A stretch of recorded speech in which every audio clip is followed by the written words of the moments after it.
我吞下了整整500克后悔药，身体却没有感觉到任何变化。正当我以为这后悔药过期了时，却发现我的能力全都消失不见了。看着眼前熟悉的敌人，很显然我回到游戏降临前10秒，看见才刚刚觉醒就洋洋得意的众人，我却果断地将他们都护在身前，因为现在的情况我来不及解释了。下一秒，一只螳螂兽就破窗而入，锋利的刀锋直接终结了安娜的生机。原本吵闹的教室猛然的安静后，便是四处逃命。然而此时的我却朝着螳螂兽慢慢靠近。刀臂螳螂作为末世游戏的第一种怪物，虽然拥有着可怕的杀伤力，但却脆的一匹，只需攻击它的小脖梗就能轻松击杀。作为过来人，我已经准备好了个人首秀，可还没等我出手，一道闪电便就砸在螳螂兽脸上。见状，我立刻收回攻击的心思，差点忘了秦晖这个觉醒了钻石品级能力的幸运。就在秦晖对着螳螂兽疯狂丢技能的时候，而我则悄悄来到安娜的尸体旁，只因我觉醒了一个没有评价等级的能力。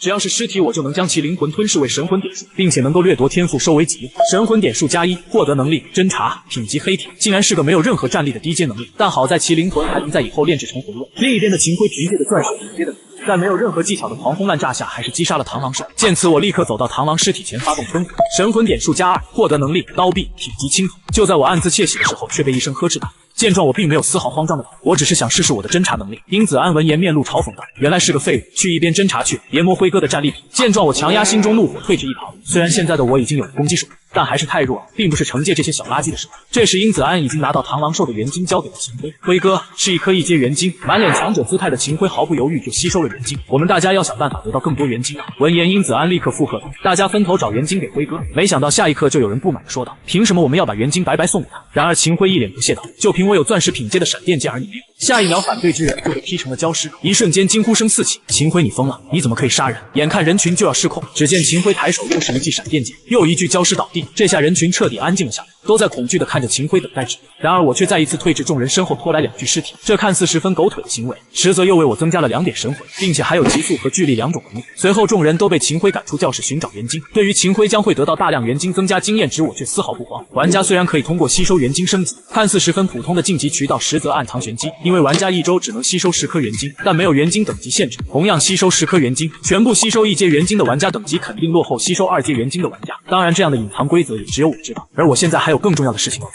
随即我便单独前往了后山，因为那里有一个螳螂兽母巢，只要再过几天，巢穴繁殖的可怕程度将不可逆。好在现在只是刚刚开始，巢穴应该只有1只螳螂母虫。很快我就来到巢穴外，随手将一块石头丢进洞口，瞬间有一只螳螂母虫咆哮着冲出来。螳螂母虫，领主生物，等级5，警告：该生物等级远高于玩家，建议立即撤离。可奇怪的是，我却无视面板的提示，直接站在了母虫面前，并且不停地向着母虫丢石。母虫终于还是忍不住的咆哮着。见状，我却没有丝毫慌张，反而露出一丝邪魅笑意，等的就是他露出破绽的机会。在急速和巨力能力的加持下，在接近母虫的瞬间攻向其腹部，母虫一下便失去战斗力，就要回头，可我却不会给他这个机会。在加速冲锋后，便斩向母虫脖梗。恭喜成为全球首位击杀领主级生物，是否进行全频道公告？公告后可获得手杀宝箱。然而我却很果断的选择搁置奖励，在自身实力不够强大前，出风头只会带来麻烦。想到此处，我便取出母虫元晶，竟然是一颗2阶元晶，能给玩家提供10点经验值。紧接着我便对母虫发动吞魂能力，获得能力刀臂，虫群威慑，检测到刀臂能力可进阶。见此，我毫不犹豫选择接受任务，可下一秒我就后悔了。任务内容：24小时内击杀100只刀臂螳螂，奖励挑战者宝箱1个，刀臂能力进阶为黄金级。我无奈地看着这蛮不讲理的任务，末世第一天击杀100只螳螂兽根本不可能。看来时间一到，任务失败，这刀臂能力就要失去。不过这对我来说却无所谓，大不了到时再杀一只刀臂螳螂重新夺取一下。想到这，我便进入巢穴，准备开始清理螳螂卵。这些东西虽然爆不出元晶，但好在能够提供神魂点数。不料刚到洞口，一股危险的气息瞬间传来，我心中大惊，立刻闪身往后退去，但胸口还是传来强烈的刺痛感。没想到居然还有一只母虫在巢穴里。见此，我也并没有慌张，立刻开始调整呼吸，准备再用之前的方法解决眼前的麻烦。可就在这时，意料之外的情况却出现了，以徐艺潇带队的3人竟出现在不远处。陆离，快回来，我们来救你！见状，我先是微微一愣，他不会是跟踪我来的吧？随后还是向着他们的方向撤去。王超、马汉，快去挡住那怪物！徐艺潇身后2人应声而动，立刻就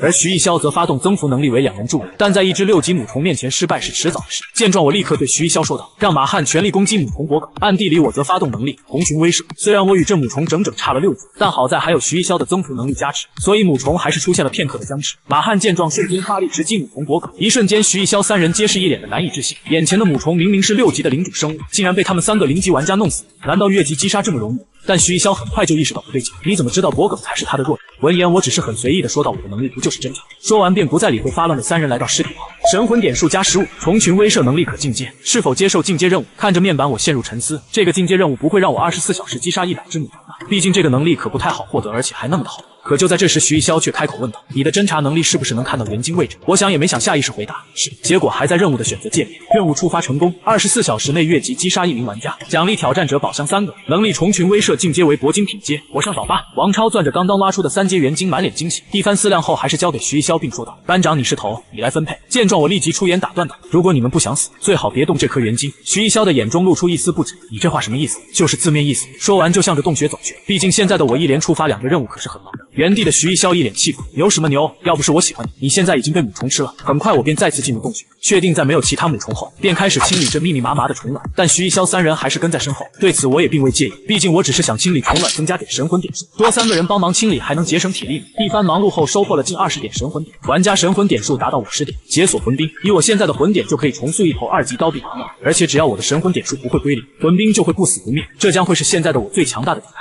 但令我惊喜的还在后面，未经孵化的螳螂卵竟被判定为刀臂螳螂，所以恭喜玩家已击杀100只刀臂螳螂，刀臂能力进阶成功，获得挑战者宝箱1个。见状，我立刻选择搁置奖励，现在可不是开宝箱的地方。可正当我正要前往下一个地方刷怪时，一则全频道公告竟打乱了所有计划。我吞下了整整500克后悔药，身体却没有感觉到任何变化。正当我以为这后悔药过期了时，却发现我的能力全都消失不见了。这下我是真的有点后悔了。可转眼间，我只是用手摸了一下怪兽的尸体，竟然直接复制了怪兽的能力，就连暴毙的同伴都能被抽出魂魄制成魂位，只因我觉醒了一个神秘的能力——魂魂，不仅能够吞噬尸体的灵魂，还能掠夺天赋收为己用。可就在我一人单刷了5级的螳螂母虫继续舔包时，恭喜秦晖成为首位等级升到1级的玩家，奖励黑铁升级宝箱1个。想起刚刚无意触发的越级击杀玩家的进阶任务，我心里瞬间就有了一个非常成熟的计划。而此时的教室里，秦晖吸元晶到第10颗后，才猛然发觉似乎是被规则限制了，无法继续吸收，这让他很不甘心。没想到殷子安突然说道：“辉哥，你现在已经是全球第1个1级玩家了，要不打开你的升级宝箱，让大伙开开眼？”只见秦晖一脸邪魅：“你想开开眼？”殷子安瞬间意识到自己撞枪口上，辉哥，我不是那个意思。可话音未落，就被一道闪电击中肩头，治好他，别让我的好兄弟就这么死掉。拥有治疗能力的王旭燕乖狗上前为殷子安治疗，当狗就要有当狗的自觉，别耍小聪明。恢复后的殷子安依然满脸痛楚的继续守在门外。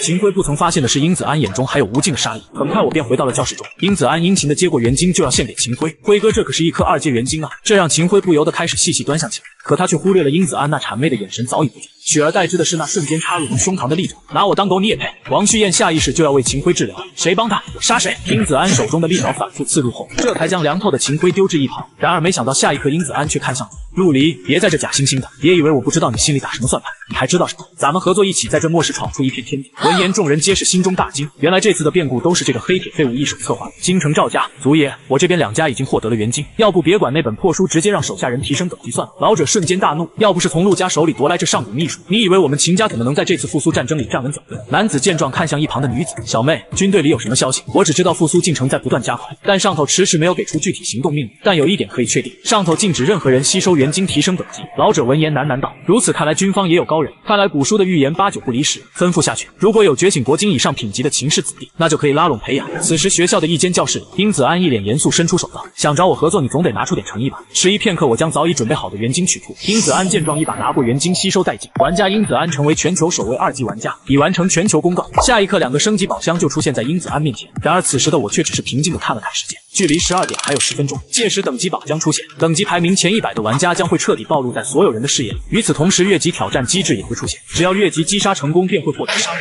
箱。要知道，杀戮宝箱可是能开出神话道具。然而殷子安对此却浑然不知。就在此时的校园里，却冲进来一辆车，男人手持武器冲进楼里，开始四处搜寻。此人正是秦家派出寻找秦氏子弟的阿豪。一番寻找，最终看到的却只有秦晖的尸体。阿豪脸色一沉，是谁杀了秦晖？秦晖的死亡直接宣告组里给他的任务算是失败了，但拿回点补偿的东西总是可以。经过对几个同学的逼问，阿豪看向刚刚出现的等级榜，一脸狠辣。此时的殷子安满脸欣喜，宝箱的奖励光是2阶元晶就要4颗，还有一枚不知用途的硬币。殷子安可没有探查的能力，于是便向我询问起来。然而对于这个东西，我再熟悉不过了。命运硬币，使用该物品将有概率获得神奇。运气好就能开出神话品级唯一道具或物品，运气不好就是遭雷劈或是面对一堆战力爆表的怪物。殷子安看着神赐2字，眼中尽是贪婪，但转念一想，万一点被抽到空法起步，以西北。一番天人交战后，殷子安说道：“陆离，你来帮我使用这道具。”闻言我心中一沉，看来不能再玩了，得动手了。可就在这时，阿豪却冲了进来：“殷子安，是你杀了秦晖，他的东西可在你这。”殷子安见来者不善，但却依然镇定自若：“自然是我拿了，你是想替他报仇吗？”阿豪邪魅一笑：“那就交出东西，或者把人头留下。”殷子安像是听了个笑话一样：“你知不知道现在等级榜第1是谁？”下一秒，殷子安就向着阿豪冲过去，只见阿豪缓缓抬起手中的枪，一个近战，你和我耍什么威风呢？接着一个红色宝箱就出现在他面前。阿豪看了看手中的枪，默然道：“还有3颗子弹，足够了。”见状，我明白这他是选择都杀光了，于是我直接说道：“那就试试呗。吃过后悔药的都知道，那玩意会让你运气爆棚，到时候你后悔和不后悔都会后悔。而我就不一样了，吃了整整1斤后悔药才堪堪回到末世前。就在刚刚，英子安竟然想以手指甲去对抗热武器。可现在的我已经来不及缅怀英子安了，因为阿豪又向我扣动。然而3声枪响后，他却瞪大了眼睛。只见我的身前出现一只刀臂螳螂为我挡了子弹，这正是我千钧一刻凝聚的2阶螳螂魂兵。可在对方眼中已然认为我只是个照饭系的菜鸟。一瞬间，阿豪周身气血暴涨，竟然是速度与力量兼备的狂化能力。下一刻就冲上前与刀臂螳螂缠斗。甚至身体的伤口越多，他却显得越亢奋。觉得你能杀死我吗？一刹那，阿豪就跃至螳螂兽身上，双手抓住其双臂，猛地一掌，2级的魂兵瞬间粉碎消失。见状，我立即凝聚手中雷电砸向阿豪。可奇怪的是，每一道闪电都精准命中，但却只是堪堪阻止了阿豪前进，而无法击杀。没想到他的狂暴能力如此霸道，竟然在闪电剑的攻击下还笑出了声。杀不死我的！只见他拿出10颗2阶元晶，顷刻间吸收殆尽，足足200点的经验值让他瞬间晋升到4级。原本以为能够远程磨死他，没想到这家伙还有后手。4级的狂暴阿豪难道要我近身搏杀去？思考间，阿豪已经向这边冲来。见状，我立刻发动急速能力来回避闪。就在闪身的间隙，来到英子安的尸体旁，发动吞魂能力，掠夺能力利爪，检测到刀臂与利爪属于同系，融合后刀臂附带撕裂效果。见状，我心中大喜。就在阿豪再次攻来时，我瞬间凝聚出螳螂魂兵在其头顶上空。阿豪看向螳螂兽时，竟有一瞬间的愣神，可等他反应过来的时候，已经有利刃刺穿了他的脚。附带撕裂属性的伤口让他狂暴的能力开始不稳，并且还有头顶不断攻击的螳螂手。就在阿豪心神不宁、步步暇接时，我的刀臂已然穿过了他的胸膛。陆离是吧？我死了，秦家必杀你。然而他的话音刚落，我就绞断了他的生机。放心吧，秦家我改日会亲自拜访。话落便顺手吞噬掠夺了他的能力，随后看向满地的宝箱，便开始忙碌起来。最终竟然拿到了10多颗元晶，并且其中还有1颗是3阶。可在其中一个杀戮宝箱中，竟然开出了个华而不实的东西，能够提升天赋品级的 JK 曲。无奈我只有顺手送给了徐一笑。而另一个杀戮宝箱中竟开出了神话道具，可以溶解任意等级元晶的溶解合金，主要功能便是溶解元晶，存储经验，释放经验。这样一来，吸收经验值就不会受规则限制，可以无限吸收。想到此处，我看了看时间，全球交易市场很快将开启，届时所有人都会知道1周只能吸收10颗元晶的限制，而市场就会出现大量低阶元晶，而高阶元晶就会被抬高价值。到时我再出售高阶买进低阶，就可用着溶解剂造出1颗超级元晶，霸占等级榜第1奖励拿到手软。想想还有点小激动，但现在最重要的还是弄到更多高阶元晶。于是我准备前往天翼广场，那个地方在末世初期时怪物最多，一路上各种低阶怪兽的袭扰就不造成任何。在虫群威慑和闪电剑的配合下瞬杀一空，可等到了地方却让我有些意外，整个广场却寂静的可怕，哪有怪兽？可按照记忆，这个地方会变成一座虫巢，难道是有某个家族提前来此刷怪？于是我一路循着怪物尸骸进入了地铁站内，很快我就发现了几个全副武装的人类，然而他们所守护的地方却让我大惊，竟然是一个秘境入口。要知道末世的降临同时就带来了各种各样的秘境，有藏匿机遇的宝藏秘境，还有需要相互比拼的争斗秘境等等。可怎么看眼前的都是一个屠戮秘境，一旦进入其中，要么杀光怪物，要么怪物屠杀或击退进入秘境的人类，到时次元裂隙将彻底失控，怪物不现实。然而就在我仔细观察后，便立马生出逃离此地的念头，因为这次元裂隙明显是要失控的样子。可还没等我转身，裂隙就吐出4个狼狈的女子，下一刻裂隙迅速膨胀开来，一层结界瞬间笼罩了整个地下空间，看来逃是没法逃了。只见大量的绝地风飞出，就将几个士兵瞬杀了。而我这边也袭来一只，吃过后悔药的都知道，那玩意会让你运气爆棚，到时候你后悔的和不后悔的都会后悔。而我就不一样了，吃了整整1斤后悔药才堪堪回到末世前。此时一只绝地风笑着杀来，而我手起刀落，就将其轻松斩杀，伸手将其腹腔里的囊泡取出一口吞下。只因这绝地风的攻击带有剧毒，而解药便是这腹中的囊泡。顷刻间就有更多的怪风袭来，血腥屠戮魂兵，瞬间我就凝聚出了螳螂魂兵上的风群杀气。此时的林家4姐妹满脸绝望，这次的冒险本是从秦家花了大代价换来的消息。按照消息，这里本是一处没有危险的机遇秘境，谁曾想他们竟然被秦家用假消息骗了。大家不要乱，星月的神圣祝福能够免疫风毒。可就在林星月苦苦防御时，风群竟然不再攻击他们，向着另一边冲去。随着4女望去，远处那个犹如天神下凡的男人正在以一人之力屠戮风群，吞噬2级怪物，神魂增加4点，掠夺能力腐败毒针，吞噬3级怪物，神魂增加6点，吞噬能力腐败毒针。随着杀气无尽的风群再次涌来，玩家神魂点数达到500点，魂兵数量上限提升至10。根据现在的魂力值，我瞬间就凝聚出了9只3级螳螂加入战斗。另一边的林心花满眼的仰慕，这小子有2把刷子，二姐你怎么看？收收口水啊，二姐专心治疗啊喂，3姐都吐血了。玩家神魂点数达到1000点，魂兵数量提升至20，玩家已击杀500只虫类怪物，刀臂进阶至翡翠品阶，直至此刻我的战力还在疯狂飙升。四姐妹看着逐渐稀少的虫鸣声，暗叫一声不好，蜂群被杀光了。但秘境里还有个恐怖的存在，绝地蜂王10级。可就在这时，秘境缝隙掠出那只庞大的身影，直直向着我这个血脉。完了！林星锋见状直呼这下男神要小命不保。就算他是等级榜榜首齐泽宇，那也才3级，与这蜂王差了整整7级呢。而现实也正如他们所想的那般，我直接被蜂王一个重击胸口就多出一大条伤口。没想到这蜂王的攻击竟然还有诅咒的负面效果。可奇怪的是，这时的我却效果时，只因掠夺阿豪的血腥屠戮竟然有2层效果。这第2层就是进入濒死状态时，净化身上所有负面效果，继而速度力量将巨幅提升。就在这时，玩家魂点数达到2000点，魂兵数量上限至50，腐败毒针与刀臂融合成功，刀臂技能100%触发腐败毒素效果。下一刻，我就凝聚出50只3级螳螂魂兵，霎时间所有魂兵都对着蜂王展开自杀式攻击。随即我便来到林家4女这边，你们谁是奶妈，赶紧奶我一口！林心花见状大喜，我来。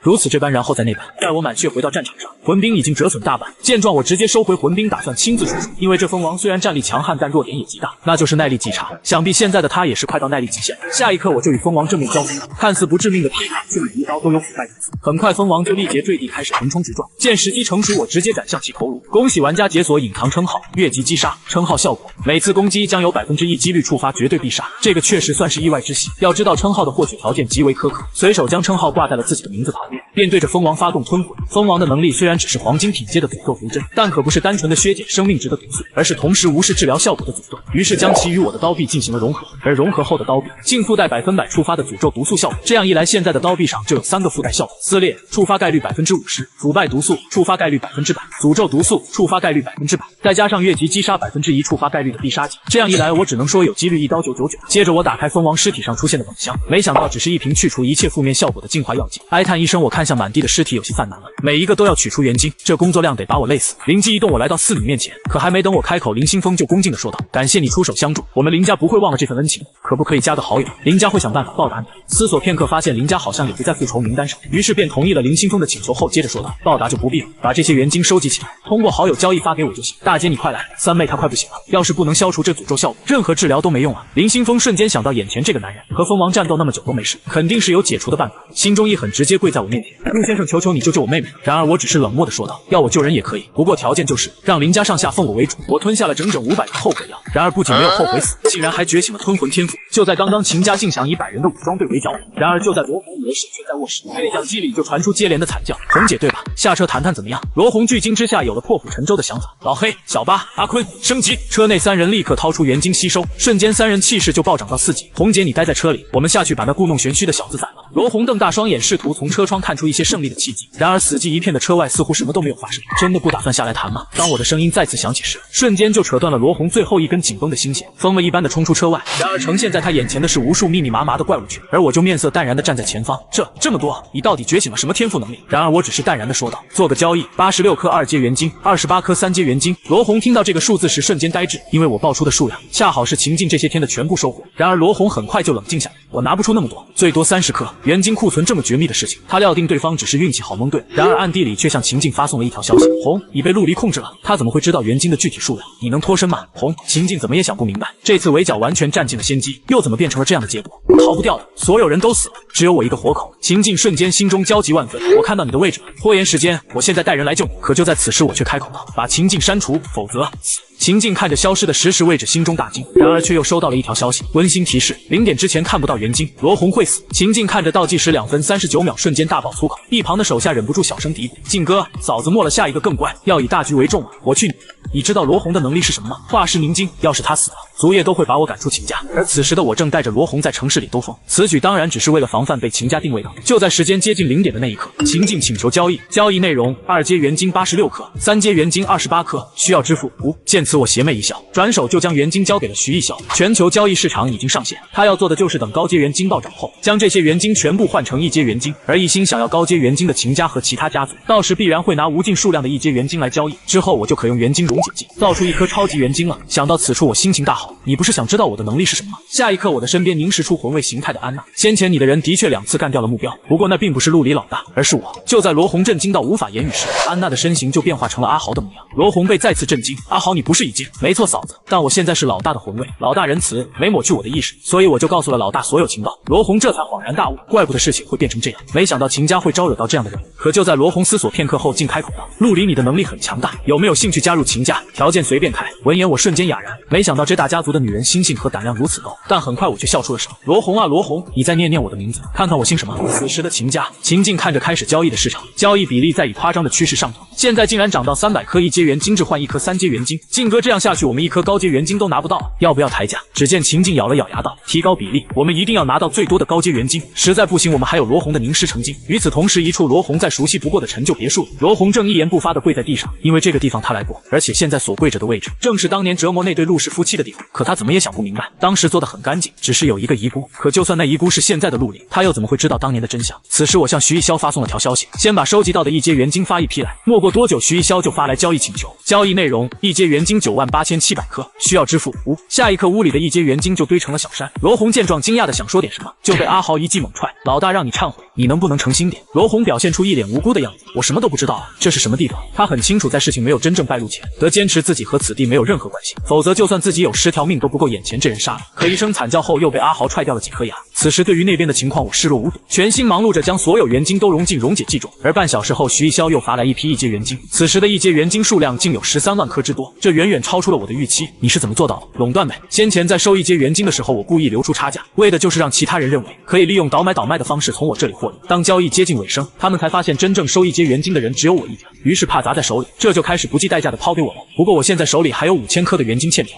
是一个自称秦家的人以家族名誉担保打的。见此，我收起欠条，邪魅一笑。现在溶解元晶最重要，考虑到80%的折扣效果，溶解后的超级元晶经验值都超过10万点，看来是足够了，那就开始升级吧。来了，一直压着等级的陆离终于升级了。就在刚刚，陆离将收集的10万颗1阶元晶全部溶解，竟制造了一颗具有10万点经验值的超级元晶。这样一来，即在游戏规则之内，又能瞬间达到等级暴涨的效果。就在等级榜刷新的那一刻，全球震惊，隐藏大佬恐怖如斯。秦晋盯着等级榜，一脸不可思议。15级？开什么玩笑？按照抢来的那本上古奇书的记载，现在能获得的元晶最高等级不过3阶，就算那陆离连续吸收10颗，最多勉强9级。现在的情况又算怎么回事？可当他打开陆离的位置信息后，为什么偏偏是那个地方，那个被自己灭了满门的陆氏宅邸？难道陆离真的是那家的遗孤不成？可转念一想，若真是，又怎会在福利院长大？所以他笃定这一定是巧合，随即就向陆离发送了一条消息，希望你遵守承诺，将罗红留在那里。另外，我希望和你当面谈谈，赵家很欣赏你这样的人，希望你能加入我们。没想到收到的只有2个字，来吧。此时我感受着等级暴涨带来的身体酸爽。陆离，称号越级击杀，等级15，力量15.8，体质15.6，速度15.9，还有那掠夺得到的众多天赋能力，简直不要太豪华。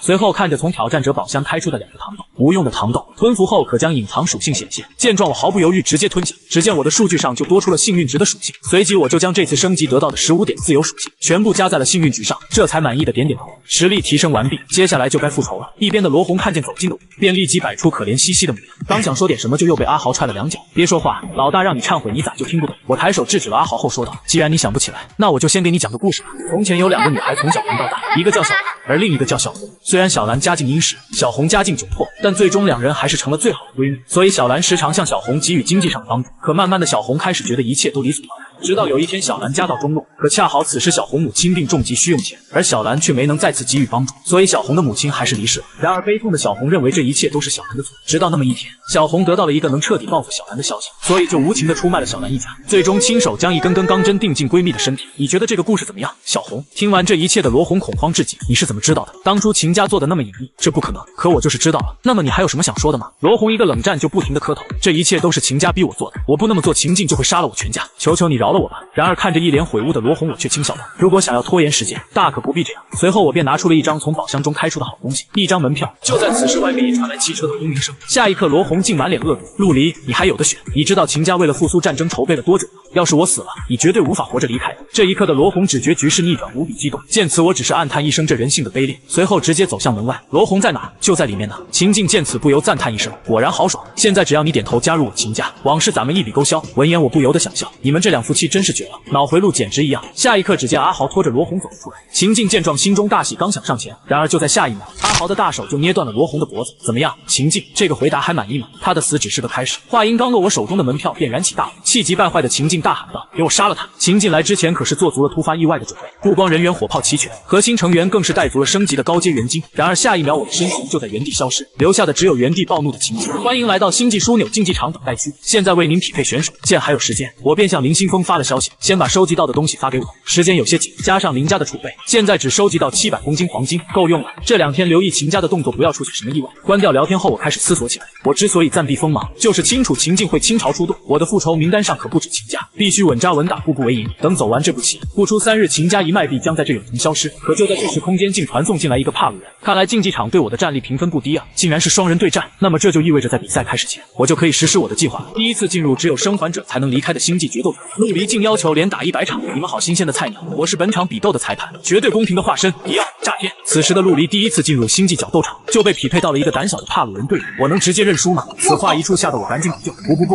我们要参加比赛，可不能让这帕鲁人打乱我的计划。随即我就来到迪奥身边，随手便拿出一块金砖道，在比赛开始前还想请您帮个忙。然而没想到迪奥竟是大怒，公然贿赂裁判，你小子没看规矩吗？晶晶99成稀罕物。下一刻迪奥就温柔一笑，这次就算了，下不为例啊！你是想要我给你安排个实力弱的对手吗？没想到我再一次连忙摇头，不，我是想要一个挑战者的资格。闻言，迪奥抛了抛手中金砖，戏谑道：“那你可知道，成为挑战者后将会开启决斗模式，必须打满3场，否则无法离开枢纽竞技场。”然而我却郑重道：“我不是要打3场，我想要打100场，100场生死战即将开始。决斗是陆离、艾丽莎，做好战斗准备。”听到宣告的一瞬间，全场哗然。来自尘埃世界的狂妄挑战，是鲁莽自大者的墓志铭，还是埋没天才的怒吼？随着比赛钟声的响起，艾丽莎脸上的恐惧达到顶点。然而我却安慰道：“不想死的话，就自己找地方躲好。”可就在艾丽莎愣神中，只见场上跃入2个石头人。石夫人拥有惊人的肉身强度，皮肤就是最强武器。下一刻，2个石头人就率先发动突袭。艾丽莎见状，倒吸一口凉气，害怕的捂住了眼睛。然而就在2声闷响之后，映入她眼帘的却是2个倒地的石头人。一瞬间，全场沸腾，好快的速度，竟然瞬间攻击到了石头人的弱点。此时我对于场外的哗然全然不顾，立刻发动吞魂能力，吞噬6级石夫人灵魂，掠夺能力撼山，能力进阶任务已触发。然而此时在陆离看不见的包厢里，你们觉得下面的这个新人能赢几场？回夫人，从此人的手杀来看，是一个速度型的近战选手，能赢下这场算是以己之长攻彼之短，最多赢3场。臃肿的妇人吸了一口浆果，微微点头。然而男子话音刚落，身后就传来不屑的声音：“既然实力非同小可，你为什么不觉得他能连胜10场或是100场？”此话一出，妇人突然停止了咀嚼，一个男子瞬间被抓在其手里。做我的奴仆要有素质，人家尔福话都没说完，你怎么就给打断了呢？男子见状满脸恐惧，刚想说话，妇人嘴角微微翘起，男子瞬间面露痛苦神色，不等挣扎几分就化作了一滩烂肉。此时的场上再次出现2个泰伦虫族，速度极快，擅长偷袭。只见2个迅捷虫人瞬间将我前后夹击。就在众人以为我要打起12分警惕对战时，下一刻我手中的刀臂却消失不见。这是放弃治疗了吗？知道自己打不过，索性连挣扎都不挣扎了吗？2名虫人见状也是心中一喜，身形快速移动向我冲来。可就在2人觉得将要得手时，我却瞬间抓住了一只虫人，抡向了另一人。一声闷响后，全场寂静。这么简单粗暴吗？我感觉我上去也能战几场。接下来就又是一次次枯燥乏味的直接一拳倒飞，有的则是一掌快扁，各种死法都有。唯一不变的就是我赤手空拳。此时已经结束第11场对战，全程暴力肉搏，对体能的消耗极大，所以接下来的战斗我打算用魂兵来辅助，恢复体能的同时也好好了解一下新获得的天赋能力。可有些能力进阶的任务似乎有些针对，不是需要我亲手击杀对方，就是要求我以伤换伤。要想不损失新能力，就需要损失体能。与此同时的竞技场地下，至高天目不转睛地看着屏幕。作为枢纽竞技场的管理者，他见过太多耀眼的星星，但像今天要求连打100场的狂徒还是头一回。至高天本以为陆离只是不知天高地厚，但11场决斗下来，他不免有些骇然。这个陆离竟连1/10的实力都没有显露，难道是介于天选者吗？可根据他的调查，这陆离来自一颗偏远的小星球，那种穷乡僻壤怎么可能飞出金凤凰？一定是动用了什么隐秘的手段。100场吗？既然你喜欢装，这第12场就让你连底裤都露出来。只见场上出现2人，瞬间全场惊呼，竟然是幽魔双煞，看来11连胜是走到头了。然而见此情况，我却笑道：既然想看看我的底牌，那就露2张又何妨？下一刻便发动血腥回路。而对方一人见状直接从上方攻击，场外观众见状连连摇头，哪怕是天才又怎么可能战胜双煞？果然在一阵武器招架声，时间一把长刀贯穿了我的身体。看吧看吧，我就说下注陆离书包赚钱了。然而就在对方想将武器拔出时，我却露出了诡异的笑容，下一刻就在向前踏出一步，将整个长刀都没入腹部。对方从未见过如此打法，一时间竟有些愣神。可就在这时，一只雷电凝聚的手掌就放在了他的额里，一声轰鸣后，对方就没了头颅，同时还未等另一人反应过来，就被一把利刃终结了生命。然而此时的我并不打算治疗自己的伤势，有血腥屠戮的持续作用，一切伤害对我来说都是增益，况且一个受伤的挑战者更能迷惑对手。此时在至高天的眼中，重伤的陆离倒下只是时间问题，因此后续派出的守卫者都是些实力一般的选手，采用防守拖延时间。但他万万没想到此举正是我想要的，所以之后的对决不仅攻守夺任务，进阶任务完成了好几个，神魂点数也接近了1万。等到至高天意识到情况似乎不对时，我已经拿下了50场胜利，身负重伤却愈战愈勇，难不成这新人的体质比石头人还强？至高天眉头紧锁，满脸的不解。可就在这时，主人巴夫人的耳福求见，说是有重要的事要谈，让他进来吧。巴夫人看上了陆离，还请至高天阁下开个价。闻言，至高天微微一愣，陆离他虽然是决斗士，但并没有和竞技场签下卖身契，我无权决定他的去留，还请巴夫人死了这条心吧。然而耳福却以一种近乎威胁的口气，没人能拒绝巴夫人的需求，还请至高天阁下想想办法。闻言，至高天双眼一狠就要发作，可以想这八夫人的背景，只好强压怒火。我只是枢纽竞技场的管理者，同样需要依照规矩行事。八夫人虽贵为一方心域的霸主，也不好与规矩抗衡啊。没想到尔福微微点头，确实如此。但是八夫人的任务我必须完成，还请至高天阁下想想办法。至高天牙齿咬得咯嘣响，真的很想一拳捶烂眼前这人，回去复命吧，让我想想办法。此时场中我的对手再次充满了攻击性，但在我眼中依旧不够看。可就在第80场，却让我感受到了久违的压迫，因为比赛明明已经开始了，场上却看不见任何对手，那就意味着这次的对手能隐身。随即我的心中便有了答案，能够隐身的战士无非那2种，若是那虚灵族的前灵到来，那么竞技场上的温度势必会有所下降。但现在场内没有一丝寒气，所以就只有那来自钢铁丛林的蜥蜴战士。就在这时，一股杀机涌上心头，见此我立刻做出接连躲闪，可就算如此，身上还是留下了一道伤口。见状，我不得不再次亮出一种底牌魂冰，以我现在的魂力值，刀臂螳螂瞬间就铺满了整个场地，场外瞬间一片寂静。80场的比斗，他们早已认定这个陆离是个近战天才，那周身的红雾定是穿了什么神奇装备，那随意扔出的闪电想必也是剑道组，但现在没有进行任何召唤仪式，就瞬间出现这么多召唤物，这人藏得好深啊！此时场中所有刀臂螳螂以我为中心向外扩散，下一刻我就发现了排列中的空缺位置，我瞬间抬手射出几道闪电箭，速度系天赋全面开启。隐身的蜥蜴战士虽敏捷地躲开了闪电箭，但他却躲不开那袭来的刀锋。就在身中一刀的蜥蜴战士刚想奋起再战时，却赫然发现自己被数不清的减一效果锁定，软弱无力、诅咒毒素、腐败毒素、撕裂、重伤、持续出血等等一连串。蜥蜴战士瞬间心中大骇，这才被砍了一刀而已。然而此时我却不会给他细细品味的机会，刀臂以回马枪之势洞穿了他的身体，而另一人依旧在魂冰的包围里不断劈砍。见状，我只是数道闪电箭就结束了比赛，全场再次沸腾起来。太强了，太强了！我就说压陆离银包赚了。然而就在另一处包厢里，寇儿看了这么久，你对此人怎么看？陈寇一脸不屑，挺厉害，但打法冒进，心思不够沉稳。老者再次开口，那你觉得你和他打有几成胜算？陈寇则一脸傲慢道：9成9他死。我吞下了整整500克后悔药，身体却没有感觉到任何变化。正当我以为这后悔药过期了时，却发现我的能力全都消失不见了。看着眼前熟悉的地方，很显然我回到游戏降临前10秒。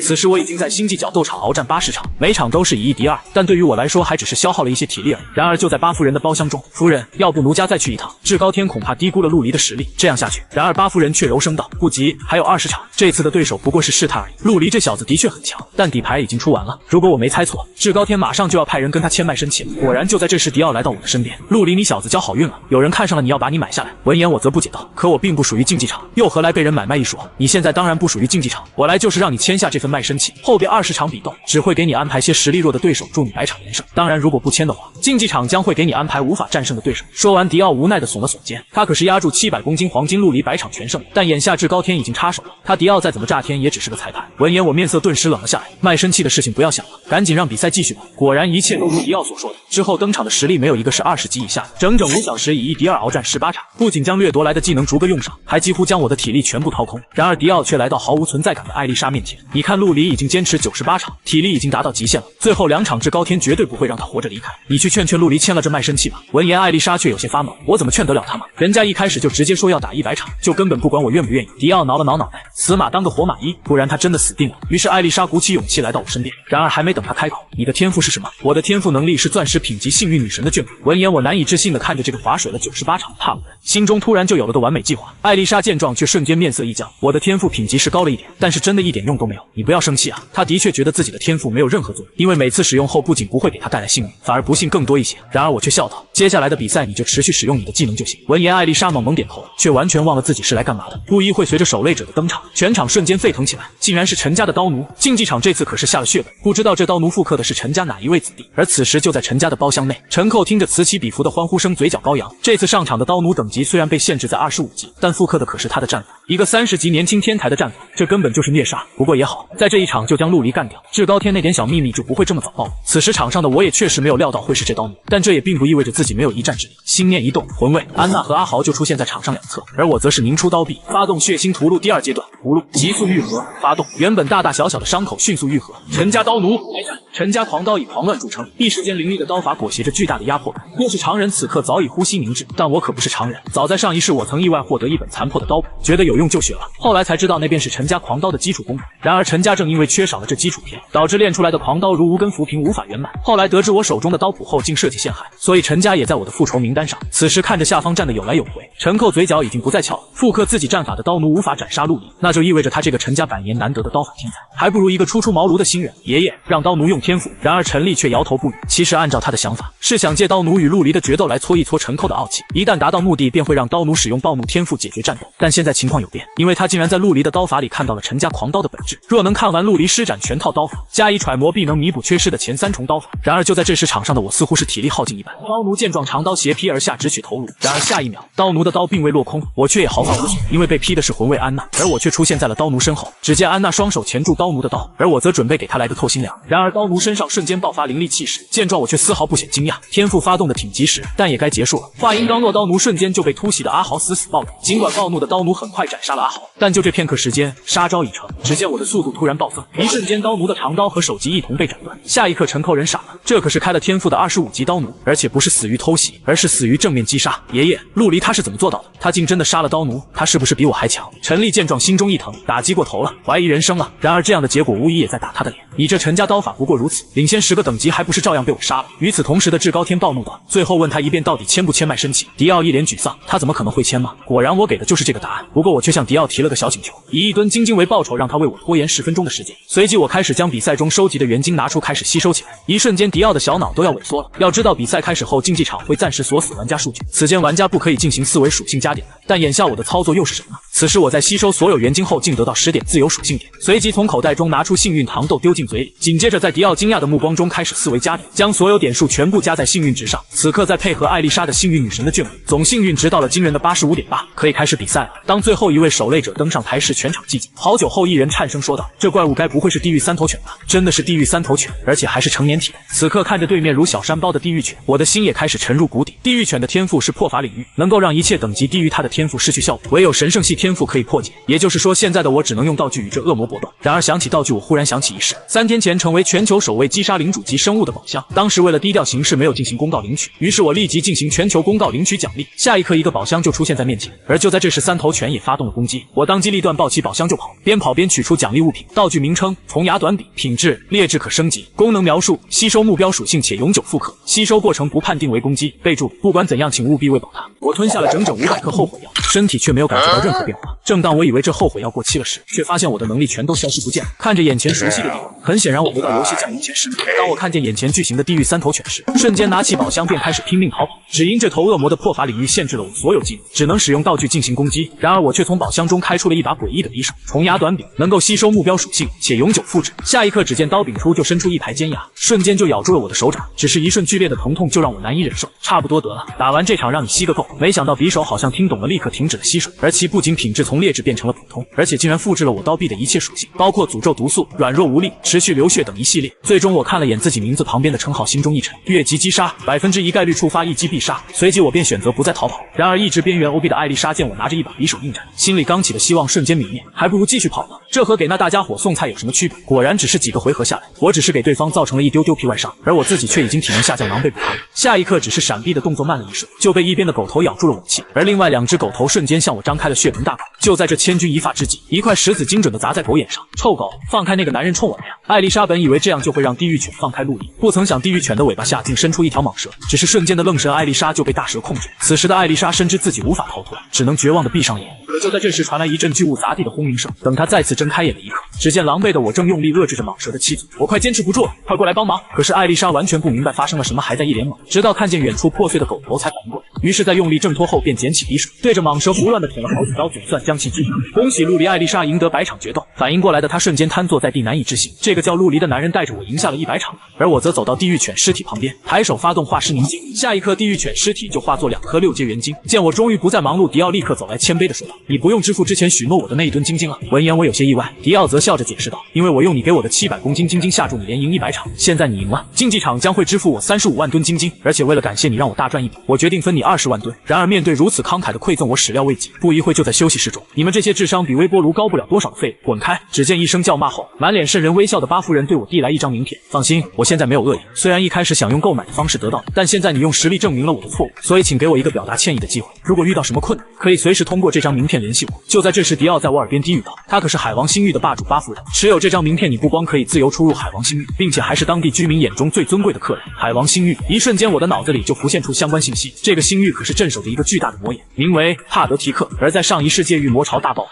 海王星域首当其冲被魔潮覆灭，这八夫人想必就是死在了当时的魔潮中，所以我才会不知道起来。可就在这时，我突然想到一事，如果能在魔潮大爆发前进入帕德提克魔眼，或许就能得到那件让吞魂更上一层楼的道具。接下来，在我不断拒绝了几个家族的招揽后，终于看见那个我苦苦等待的人。小友你好，老夫狂刀陈家陈立。小友在场上的比斗简直是精彩绝艳，只是这刀法还是略显生涩。我陈家别的不说，单论刀法绝对是数一数二的。小友感兴趣的话，不如一步一叙。听见陈立的一番言语，我心中嗤笑不已。要是我的刀法真的生涩，怎么能越级击杀你陈家刀奴？然而表面上则是一副遇见知己的表情。前辈真是慧眼啊！实不相瞒，前些日子我偶得一部刀法，可惜只有前3重。陈立闻言，双眼金光一闪，无妨无妨，只要小友加入我陈家，陈家愿意为你补全刀法。然而下一刻，我却面露尴尬，刀谱没了。陈立闻言着急之下，差点就叫出了声：没了？怎么就没了呢？小子遭人暗算，身上被洗劫一空，这才选择来竞技场碰碰运气。然而陈立闻言，则是狐疑的看向我，小友实力不弱，怎么会遭此毒手？见此，我直接将已经想好的台词说了出来，就是那段上一世陈家人设计坑害我的故事，只是换了参与者的名字。陈立闻言瞬间破口大骂：可恶的贼子，为了一己私欲竟设下如此狠毒的局，小友还能活着真是不幸中的万幸。眼见陈立已经上钩，我立马可怜道：若前辈肯相助，我一定能够夺回那本刀谱。只见陈立思索片刻后便做出了决定，既然小友已经求向我了，不帮的话倒显得我诚意不真了。老夫就赠你4名30级的刀奴，还有这枚玉牌，若是遇到性命之忧，捏碎这玉牌后可直接传送至陈家主狱。见状我有些出乎意料，按照我原本的想法是诱使陈寇来协助自己，等回到地球后再将陈寇控制，以此要挟陈家交出后6重刀谱。看来我还是低估了陈立的老奸巨猾，但眼下我依旧是稳赚不亏。很快我就跟随迪奥领取了挑战奖励，在决斗模式中赢下一场比赛可获得100枢纽点，连胜10场即可翻倍，而我连胜100场，最终共获得102万3000枢纽点。巨富无比的我立马为自己购买了一枚空间戒指，足足有5个足球场大小的空间，之后的买更是豪爽无比。然而与此同时的艾丽莎却惆怅无比，作为同样连胜100场的决斗士，她获得了和陆离一样多的枢纽点，但却一点都不敢花，因为她觉得这笔财富应该是陆离的，甚至就连她的命都是陆离的。于是她做出了一个违背祖宗的决定：陆离，你缺奴隶不？此时地球上正在苦苦搜寻陆离下落的情境，在残暴的手段之下，终于找到了徐艺潇。我知道你和陆离很亲近，所以我需要你帮我把他找来。可就在这时，人群中有人喊道：你这人什么毛病？上来二话不说就打伤我们班长，这回又叫我们帮忙，世上哪有这样的道理？然而回应他的是一颗火。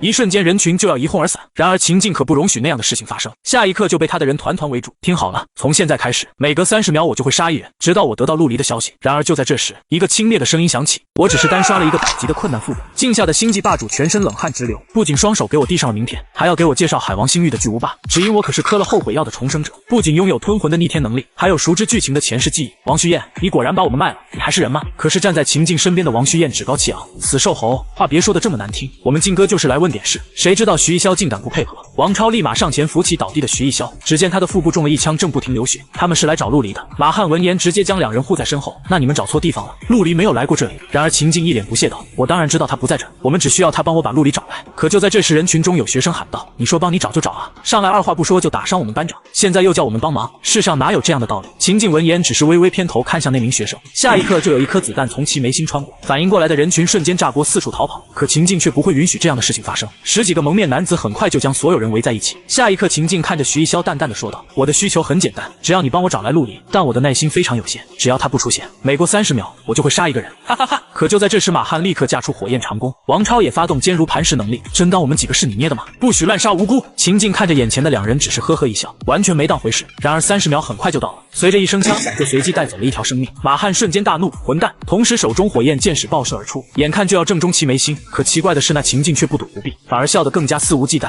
下一刻，爆炸声伴随着大团火球，成功了！马汉几人见状，心中皆是大喜，看来秦晋也不过是虚张声势嘛。然而下一秒，他们就被震惊得无法言语。只见秦晋的头颅被炸得面目全非，可所有筋肉却在飞速愈合中。下一刻，那张阴森的笑脸再次出现在众人面前。时间到了，再杀一个！随着枪声响起，又有一人倒下。王超见状，瞬间大怒，朝着秦晋扑去。可秦晋只是随意的一脚就正中其咽喉，不自量力。可就在这时，所有人都收到了一条公告：恭喜陆离成为全球首位击杀领主生物的玩家，奖励手杀宝箱1个。秦晋一瞬间大怒，对着徐艺潇道：看来光是杀人对你起不到任何催促作用，为了保证陆离能尽快出现，我得再为你安排点特殊服务。接着秦晋对着手下邪魅一笑：来，2人把这小妹按住，其他人排好队挨个来。眼见徐艺潇就要被扒光，马汉再次连射3箭，其中2箭命中秦晋，而另一箭则命中一名猥琐男。见攻击有效，马汉就要上前救回徐艺潇，可下一刻一张大口就咬住了他的小腿。马汉一声惨叫，跌倒在地，可紧接着2只手就又被浑身萦绕黑气的怪犬咬住，惨叫伴随着骨头碎裂的声音。秦晋桑，这该死的瘦子一直打你，让人家心里很不舒服，要不要让我的孩子一口口吃掉他？秦晋闻言毫不在意道：智犬将，这些攻击对我就是挠痒痒，你要想玩就随你好了。智犬听后一脸邪魅，就要开始操纵怪犬，然而就在这时，3条怪犬却齐齐望向了某处。陆离，好不容易缓过劲的王超激动地叫出了声，然而下一秒他的表情就僵住了，因为来人并不是陆离，而是林新风。秦晋，我林家找你讨债来了。王超闻言心中大喜，虽然搞不清来人路数，但敌人的敌人就是朋友。智犬打量着远处的林新风，秦晋桑，是你欠的风流债吧？不过是秦家的垫脚石，不知道什么原因没死绝，